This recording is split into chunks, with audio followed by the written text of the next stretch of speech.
Did you see that, Rayman? I almost wasn't scared. Yeah, and you almost didn't wet yourself. Rayman 3 Hoodlum Havoc is the third game in the main Rayman series, released 8 years after Rayman 1 and 4 years after Rayman 2. It's interesting to point out that while some companies were churning out sequels on a near-annual basis, Ubisoft took their time with the Rayman series, and it really shows in the reviews. Rayman 3 was received well critically. IGN scored the game an 8.9 out of 10, stating, "Whether you're a Rayman fan who can't get enough of the limbless wonder or an action-adventure platforming gamer who enjoys sarcastic wit, gorgeous graphics, smooth frame rates, and creative character abilities, Hoodlum Havoc is for you."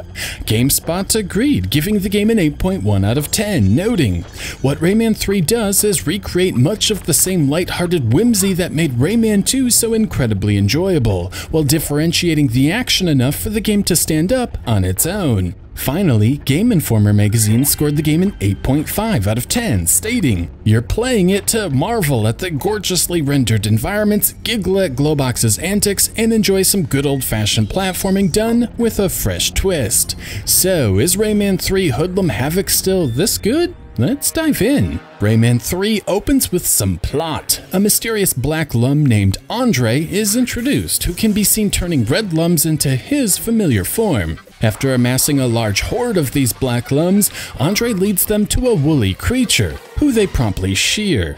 They then turn this raw material into clothing, and hoodlums are born. Murphy sees all of this and decides to alert Rayman, who is sleeping under a tree with his pal Glowbox. Glowbox awakens right away, but neither character is able to wake up Rayman, which results in Glowbox taking off with Rayman's hands. Rayman finally awakens as Murphy is escorting him out of harm's way. And with that, Rayman 3 kicks off properly, picking up right where the cutscene left off. The player is tasked with moving left and right, grabbing lums as Murphy flies around. However, what I noticed immediately was the drastic change in tone. Murphy is now a condescending character, making fun of the player when they fail to grab lums. His antics don't stop there either. After dropping Rayman, Murphy reads from the game's manual to teach the rest of the basic moves, while making fun of it.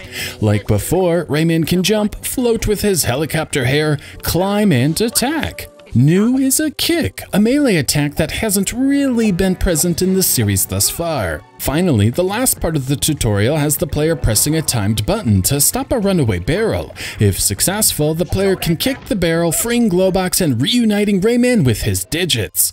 With his hands, Rayman can then press a button which turns on a light. Wow! Rayman, you turned on the light! Pretty! This kicks off another cutscene and a tonal shift for Glowbox, who is now voiced by John Leguizamo, the voice behind Sid the Sloth in the Ice Age flicks. Throughout the entire game, he is a bit of a doofus. Moving on, while Rayman's core moveset is largely unchanged from Rayman 2, there is one major change, the ability to curve the trajectory of the fists. This is used for both basic puzzle solving as well as combat. Also new are superpowers. Littered throughout the levels are 5 different cans, which offer Rayman unique powers. These are all time sensitive too, with the timer counting down in the lower right of the screen. Thankfully, these cans respawn indefinitely, allowing the player as many retries as needed to use the power. The green can is the Vortex. This is used to lower designated platforms, knock certain enemies off stilts, and damage enemies. The red can is the Heavy Metal Fist, which is used to break barricaded doors. It also does additional damage to enemies and is required for others. The blue can is the Lockjaw. Again, this serves 2 functions. First, it allows Rayman to swing off hooks. Second, it can latch onto enemies and do extra damage. The orange can is the Shock Rocket. This is most often used to press buttons and activate levers out of Rayman's reach, but can also be used to take down enemies from a distance. Last but not least is the yellow can, the Throttle Copter. This gives Rayman the power of flight. It serves no combat purpose, but allows Rayman to reach vertical areas not possible with a normal jump. The levels in Rayman 3 then follow a flow revolving around attacking enemies or those returning cages to make a can appear, use the superpower to progress to the next area, and repeat. In this way, Rayman 3 is linear, with clear goals to make it to the end of the stages, and collecting mostly being a side quest for unlocking minigames and scoring points. But back to the plot. Near the end of the first world, Globox accidentally swallows Andre. Thankfully, Globox and Rayman arrive to the heart of the world, and the teensies instruct the player to take Globox to a witch doctor in Clearly Forest to assist with the predicament. But before that, there is an extra stage of sorts. These are interesting, challenging the player to jump from platform to platform, collecting jewels and racking up a score. Yeah, Rayman 3 really wants the player to care about the score, and there was even a website to enter a code to see where one ranked against the rest of the world. Anyway, the Clearly Forest is where the player will learn most of the superpowers I've already mentioned, but there are a few other things to talk about. While the game clearly points out to the player the heavy metal fist can be used to take out this door, most gamers will recall a similar looking door shown earlier in the level. If one makes it in time, there are some extra gems hiding behind it. While Rayman 3 is a linear adventure, I still found a ton of extra nooks and crannies on repeat playthroughs. Moving on, in many ways, Hoodlum Havoc is an extremely long escort mission. Rayman needs to help rid Globox of Andre after all. After clearing an area of enemies, Globox will often appear, offering assistance to move forward. It seems Globox is allergic to plum juice, and every time he drinks it, something will happen. Here, he becomes powerful enough to race up a waterfall, with Rayman on his back, for example. Other times, he belches out bubbles, which Rayman can hop along. Sometimes Globox will become extremely gassy and simply float to the next area while Rayman tackles challenges by himself. The plum from the previous games also returns, though minor. Basically, the player is tasked with throwing a plum into a designated spike and then using it as a platform. While not a deep concept, it was nice to see another gameplay element return from the first game. The final gameplay concepts are the bosses and the final rooms. Like the stages themselves, the bosses generally challenge the player to utilize the superpowers to dish out damage. Against mecha legs, the player needs to quickly press the 3 lit buttons, which reveals an orange can. The player can then use the shock rocket to damage the hoodlum piloting the mech.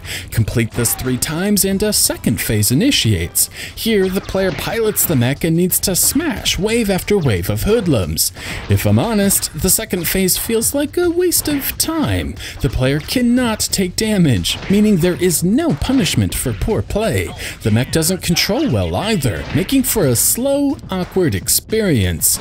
Anyway, this does not end the level. Instead, the player needs to venture a little farther to reach a portal leading to the doctor. Unfortunately, the witch doctor is unable to remedy what ails Globox and instructs the duo to visit a specialist in the land of the living dead. But first, the Bog of Merc. You little Tom, you should be ashamed! I'm gonna kill you! I'm sorry. I didn't mean to. This world opens in an outhouse, which is a good representation of the humor style found in the game. But this leads to another thing I really appreciate about Rayman 3, how the jewels guide the player. The opening segment in the Bog of Merc appears open, but the jewels aid the player in progression, preventing observant players from getting lost or confused on which way is forward.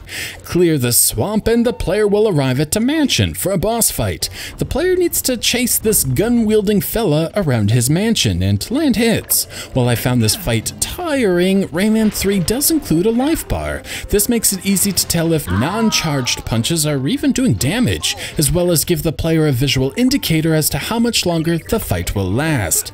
It's a small touch, but I'm always annoyed when games forego this. In any case, after winning the first battle, Rayman chases Razor to his basement or dungeon or something, and Razor goes full Miley. Like the mecha leg encounter, this one is mostly dangerously shallow. On my second playthrough, I learned I could just stand safely against the edge of the map and use a basic strafing strategy to win. Once in a while, a monster will drop off a red can, which the player can snatch to temporarily increase damage output, but the fight is mostly lacking. After victory, Rayman and Glowbox jump through a mirror, which acts as a portal to the land of the living dead, which screams Spyro the Dragon, especially with all the jewels littered about. It is here where I should finally talk about my least favorite aspect of Rayman 3, the combat. Now, I'm not adverse to franchises changing and evolving over time. The 3D platformer was beginning to diminish during the 6th generation of gaming, with open-world games and first-person shooters beginning to take over. So it makes sense to me that games like Rayman 3 would evolve and attempt to keep drawing an audience. But honestly, even after 2 playthroughs, I found the combat to be quite poor. Now, the concept is sound. Rayman's curved punch is thoughtful. For example, flying enemies require a curved punch, meaning different attacks are effective against different enemies. It works well, and I found the punches always went where I expected, further enhanced by the visual cues littering the screen. My biggest gripe is the lock-on mode. Once near an enemy, a reticle will appear letting the player know where a punch will land. Of course, moving sideways or backwards will change Rayman's direction, so one must hold the trigger to lock on. This allows the player to strafe and move around, dodging incoming attacks while facing the desired direction. Unfortunately, the lock-on mode is unreliable. If the player is too far away, there's a good chance they'll just lock onto nothing and suddenly be facing the wrong way, which is annoying. The second problem is most enemies need to be hit with a charged punch. This means the player will now be holding down both the trigger as well as the attack button, waiting for the fist to wind before letting go. At times, I found myself letting go of the wrong button, not attacking the enemy at all. Now, this isn't the game's fault, but letting go of a button instead of pressing a button while already holding down 2 buttons feels unnatural. To make matters worse, the player is often placed in an arena with enemies everywhere. But of course, the lock-on won't work unless the player is near an enemy, and this leads to a lot of fights where the player is forced to take damage because they have their backs to another enemy.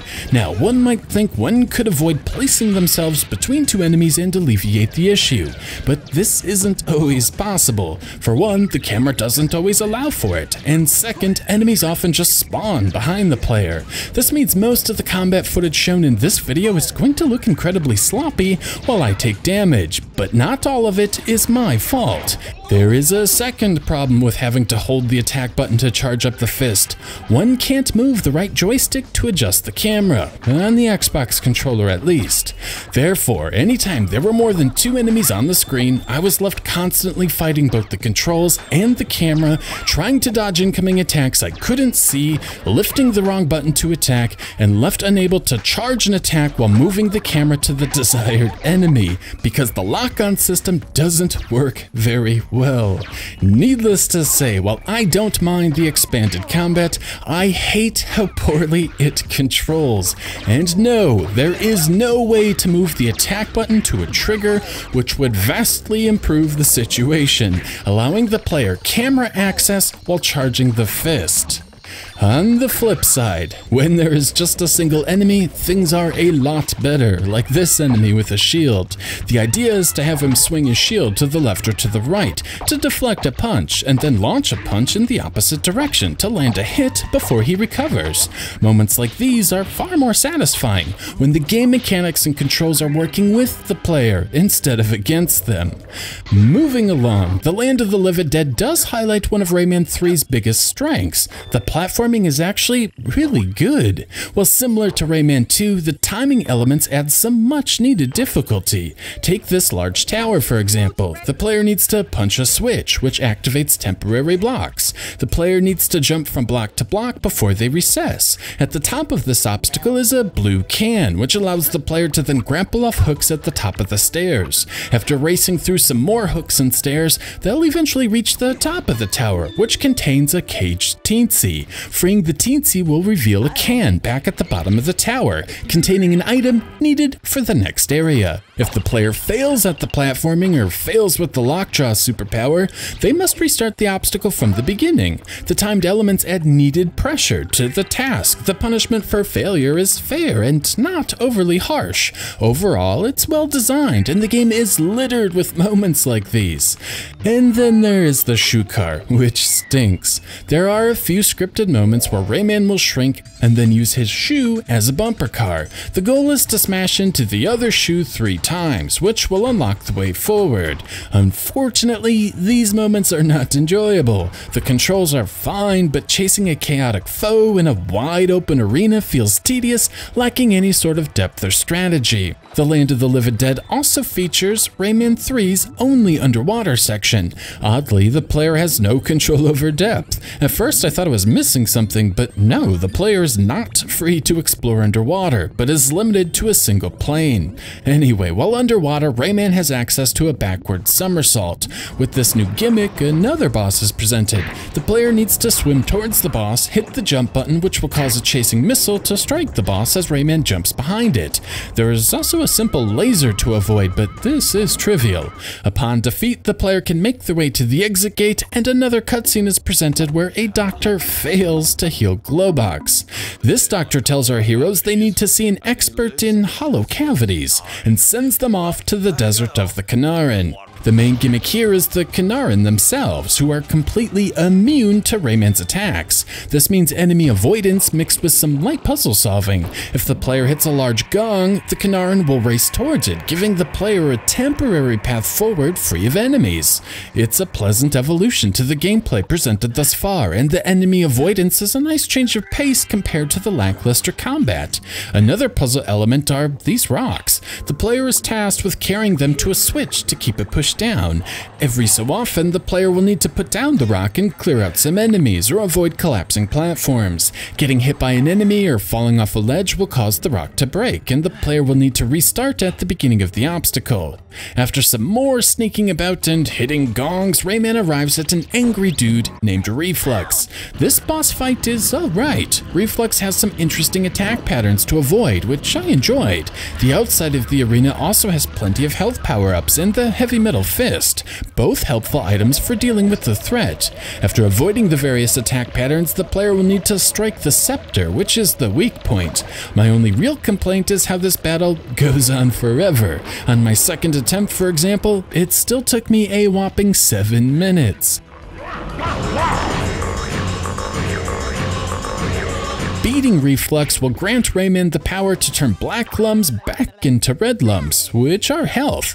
Since most enemies are in fact black lumps with some sweet threads, this means from here on out, the player has plenty of opportunities to regain health.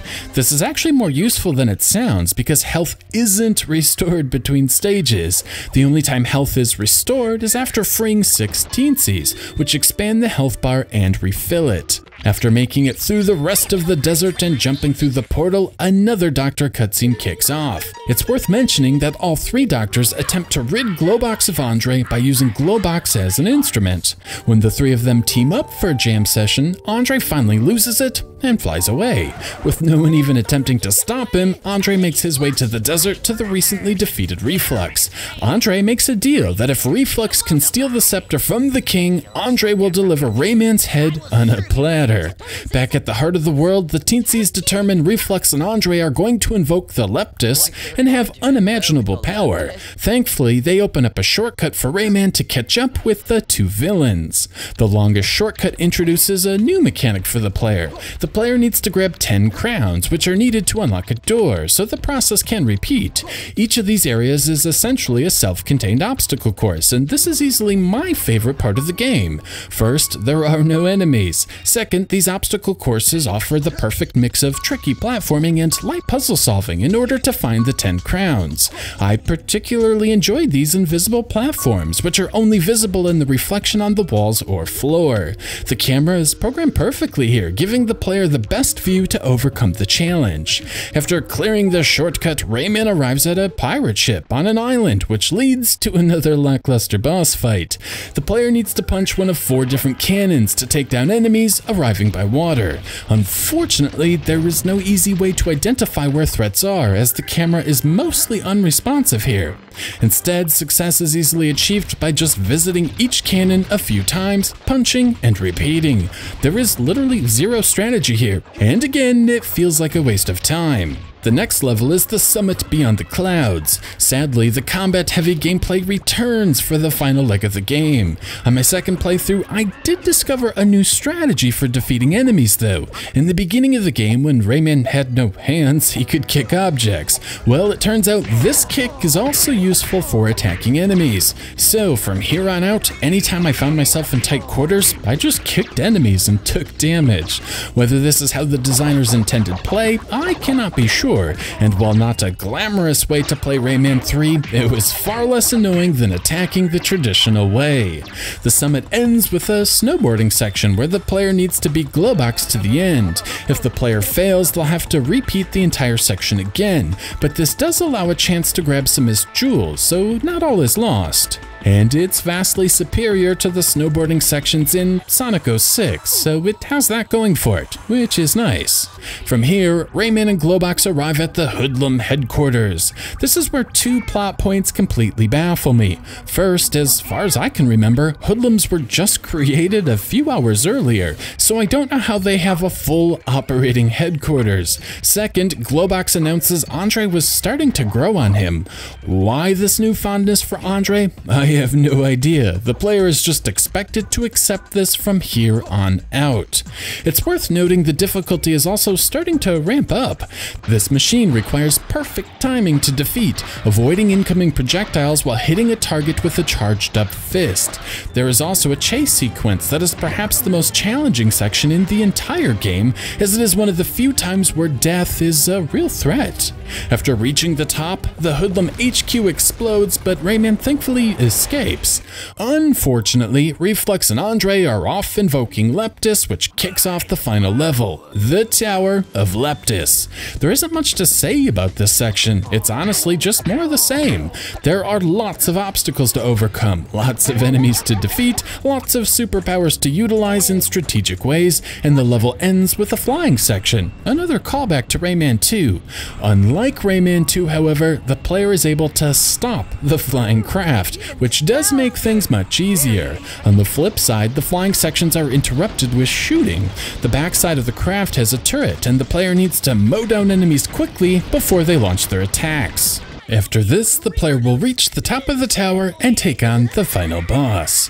While many of the bosses have been lackluster up to this point, Leptis is actually pretty great. 4 of the 5 superpowers are needed to defeat this bad boy. First, the Lockjaw is needed to take down a shield. Then the Heavy Metal Fist is needed to actually do damage. After clearing this, Leptis inserts the scepter into his back and grows in size. Next, the player needs to grab the Lockjaw superpower and then race along the tower, avoiding attacks and obstacles before the power runs out, so the Heavy Metal Fist can be grabbed yet again and damage inflicted. Repeat this process a few times and Leptis will start floating. From here, the player needs to use the Throttle Copter to reach higher platforms. After reaching the top, a shock rocket is waiting, which will kick off a 4th form.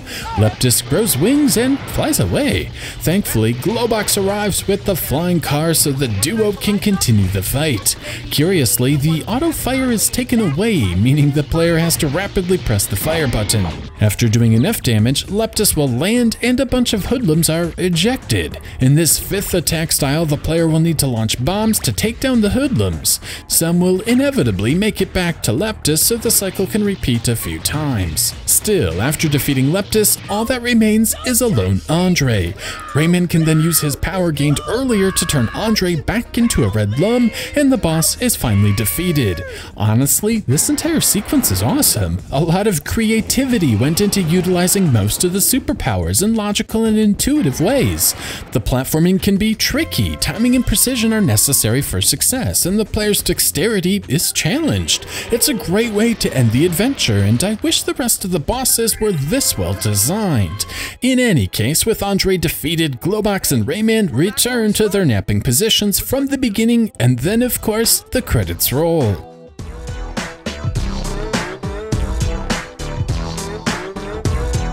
Graphically, Rayman 3 Hoodlum Havoc is terrific. Now, I can't speak for the GameCube or PlayStation 2 versions, nor the HD ports, but this original Xbox version is rather fetching. As expected, it supports 480p, which I appreciate.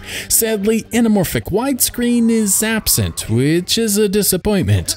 Still, nitpick aside, Rayman 3 improves over its predecessor in nearly every way. Rayman's animations are silky smooth and keep up with the frame rate at all times. Same goes for the enemies, but even more noticeable is the texture work. At times, it is a ridiculously sharp and detailed game, lacking any sort of seams and not appearing to repeat in an obvious way.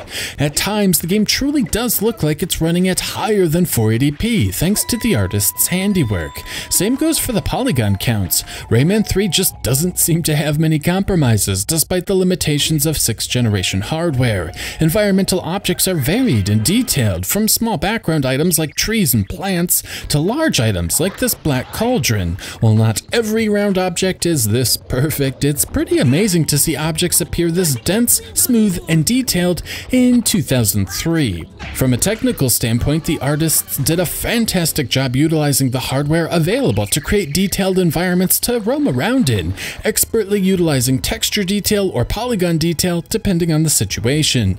And more impressive, the frame rate is usually a silky smooth 60 frames per second. However, whenever there are a lot of particle effects on the screen, the frame rate will dip to as low as 30, but this is not a common occurrence. In addition to being technically impressive, the graphics are also artistically excellent. The artists did a bang-up job blending in different art styles, taking inspiration from other properties like Alice in Wonderland with dark tones and jagged lines, to Spyro the Dragon with plenty of pastels and whimsical locales. The artists also utilized their own styles, with the snow, industrial, and underground areas feeling unique despite being platforming staples for over a decade.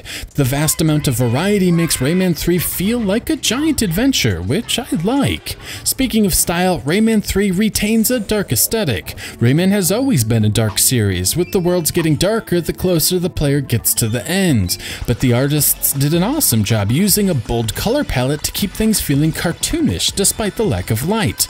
And that's another thing that's really outstanding in Rayman 3. The lighting and shadow work is exceptional, adding another layer of depth and warmth to the various stages.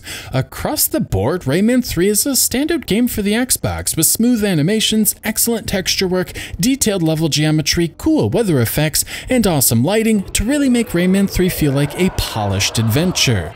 This level of polish can be found in the soundtrack too. The game features a mix of ambiance, orchestrated scores, rock, and funk, depending on the mood of the level at hand, be it the whimsical notes of the Land of the Living Dead or the tense pieces in Kanaran. Rayman 3 Hoodlum Havoc's soundtrack is always a delight to listen to, never distracting, and always easy on the ears.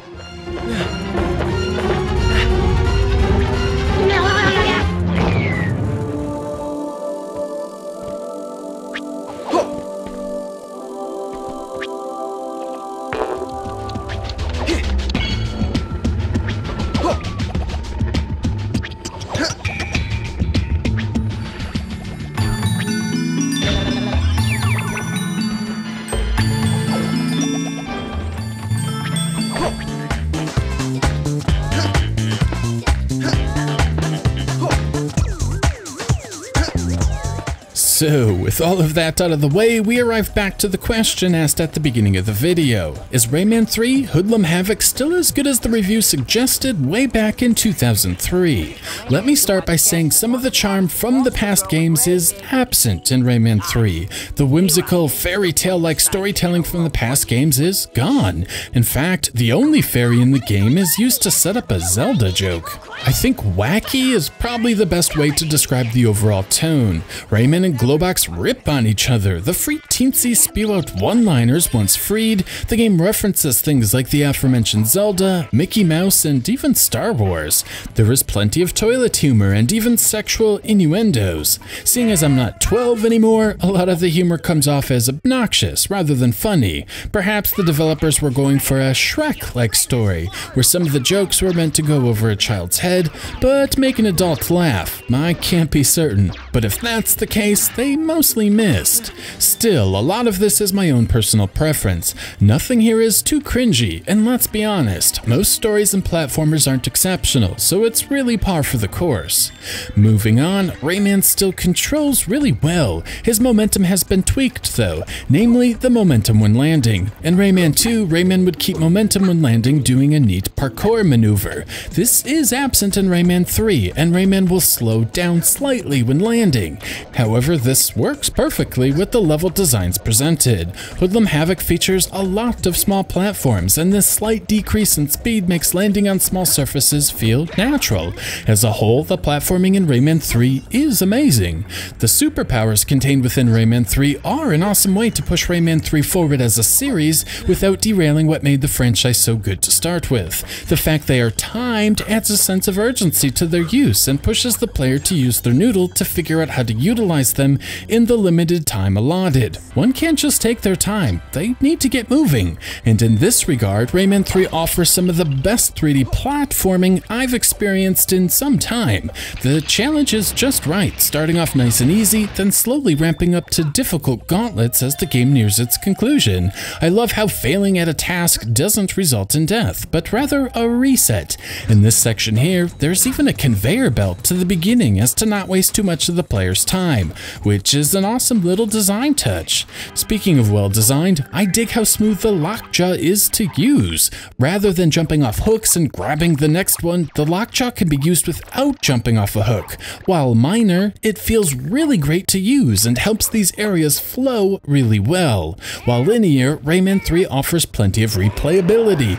There are hidden cages for completionists to seek out, and I stumbled upon a ton of extra areas on my second playthrough, racking up larger scores and unlocking more bonus stages. I even stumbled upon this secret room containing Lee the Fairy. Speaking of points, while chasing a high score doesn't tickle my fancy, there are plenty of odd ways to rack them up. Scores can multiply if you grab a string of jewels in a row without letting too much time pass. One can even sneak up on butterflies or zoom in on these lizards to score even more.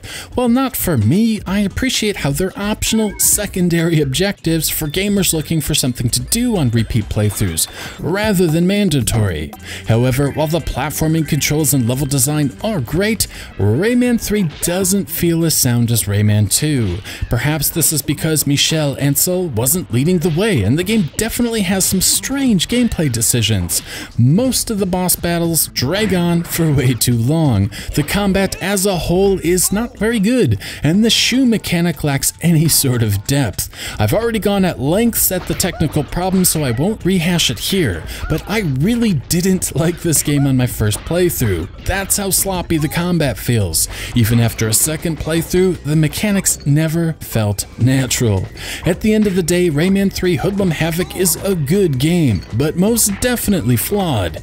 Many of the combat issues are mitigated by respawning red lums, boss battles are spaced apart, and the 7-hour runtime is about right, letting the player reach the game's conclusion before giving up.